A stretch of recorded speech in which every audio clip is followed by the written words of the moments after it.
and welcome to the latest episode of McLaren's Sky IndyCar. And I'm delighted to be joined by a very special guest today, Zak Brown. First and foremost, thank you so much for affording the time to join us all the way from Laguna Seca. And secondly, some very hot news fresh off the press regarding your driver lineup for 2024.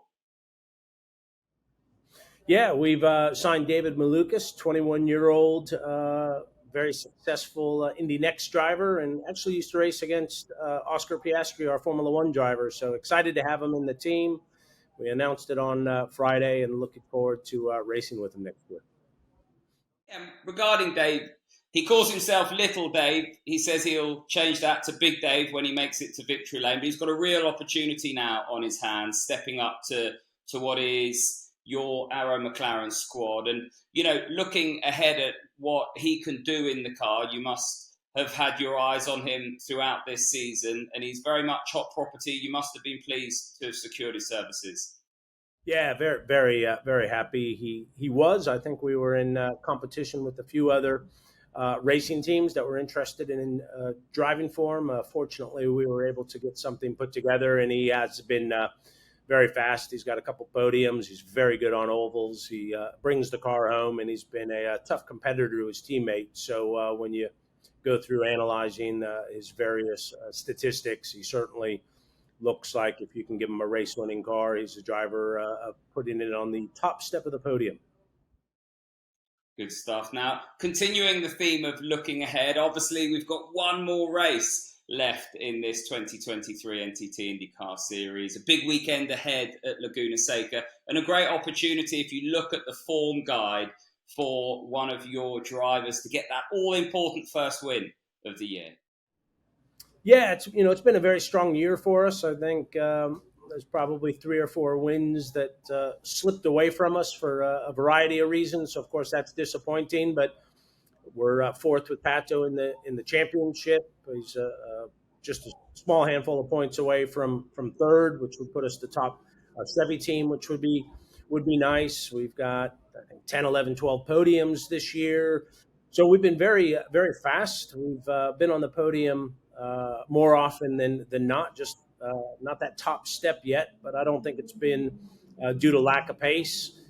So we want to hopefully finish this year and get on that top step. But I'm very proud of everything that Gavin Ward and the team have done here at McLaren. It's been a very strong year. Bringing a third car to the table is never easy, and we've been competitive every weekend. And of course, we ran a fourth car, which was very competitive with Tony Kanaan at the Indy 500. So I think short of that win that we would like to get this year, I think it's been a very successful season, and already getting ready for next year. Yeah, just taking that further, how has Alexander Rossi settled in? Brian Barnhart, Gavin Ward. If you look at the start of the season, the testing's so limited. Some big changes there. The third car, of course. You almost have to act on your feet. You're into the season before you really know it, and there's a lot of development work that you need to do in those race weekends. Yeah, very happy with all the changes we've made and the way everyone's worked together and adapted. Alex has been very competitive. I think he brings a lot of experience to the racing team, as does Brian Barnhart. And Gavin it's the first time he's led an IndyCar team. I think he's doing a great job. So there's a lot of energy inside the racing team here at McLaren, and I would say everyone's done an excellent job. And now we just need a little bit more time to mature as a team, and I'm excited for next year. I think we have a strong shot at the championship. And you were really close. There were a few rumors around that sort of fourth car. Of course, you got Kyle Larson for the Indy 500 next year. How close were you to a fourth car for 2024 for the full season as well?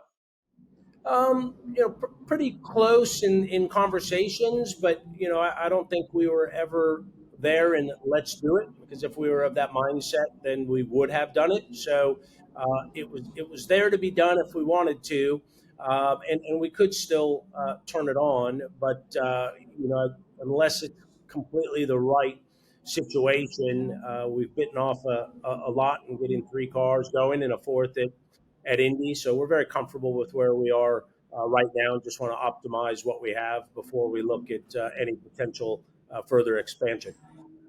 And for the Indy 500, I know we're getting ahead of ourselves, but to have Carl in the car, he's been in and around the stable. It looks like he's settling in. But for you and also IndyCar, it's a big opportunity. We've seen how NASCAR have invited some guest drivers in of late. For the series, for Arrow McLaren, it must be great that you're bringing such a big name to that race in May. We're very excited. You know, Kyle's a huge name, and he's a great driver. So I think he's going to be very competitive. But then to work with the whole Hendrick organization, you know, Mr. Hendrick, Jeff Gordon, these are people that are legends of motorsports. So to have that entire package, if you like, is a partnership is very exciting. Not only with Kyle in the race car, but who we're partnering with and how we're doing it is exciting. Anytime you can race with legends of the sport that you're in. And IndyCar, very much going from strength to strength. It certainly is building a real fan base over here in Europe. What's your take on the championship in 2023? And moving forward, the $1 million question, what would you improve if you were at the helm of the series?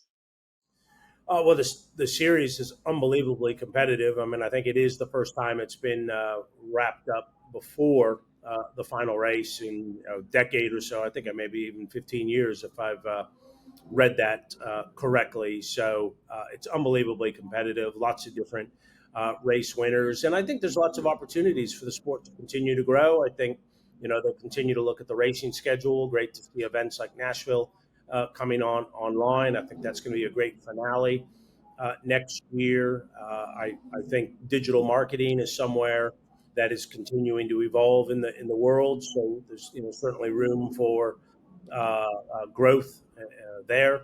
I'd like to see some new race cars in addition to the new hybrid in the not too distant future. I think continuing to evolve the technology, because this is a technology driven sport. So like all things, there's always room for improvement, but the foundation is very strong. The on-track product is amazing, and it's routinely putting 25, 26 very competitive cars on the grid. So the sport is very healthy, and I think will continue to grow. And just on a personal note, obviously you yourself, you drive, you're in the Formula One paddocks a lot. Now you're in the IndyCar paddock. What's it like being in the IndyCar paddock? I know that, growing up you would have looked at IndyCar as a fan. Is it nice to be back at Laguna Seca?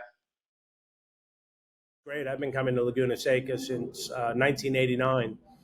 Was my first IndyCar race at Laguna Seca. My first IndyCar race was 87 Long Beach Grand Prix. So I've been around IndyCar for quite some time. I think it's a great series with great history. Of course, McLaren has great history in the 70s, having won the Indy 500 a couple times with Johnny Rutherford. So it's great to have the McLaren racing team back in IndyCar, and we plan to stay forever.